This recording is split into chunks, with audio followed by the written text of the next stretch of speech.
If you're Muslim, try to answer these 6 very, very easy questions about Islam and give me your score out of 6 in the comments. I will give you 3 seconds to answer each question. Let's go. 1. In which language was the Quran revealed? Arabic. 2. Who refused to prostrate before Adam? The devil Iblis. 3. Which surah is recommended to be read every Friday? It's Surah Al-Kahf, the cave. 4. How many surahs are there in the Quran? There are 114 surahs. 5. What is the name of the first man on earth? His name is Adam.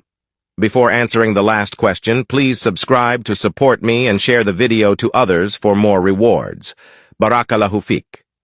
6. How many verses are there in Surah Al-Fatiha? There are 7 verses in Surah Al-Fatiha.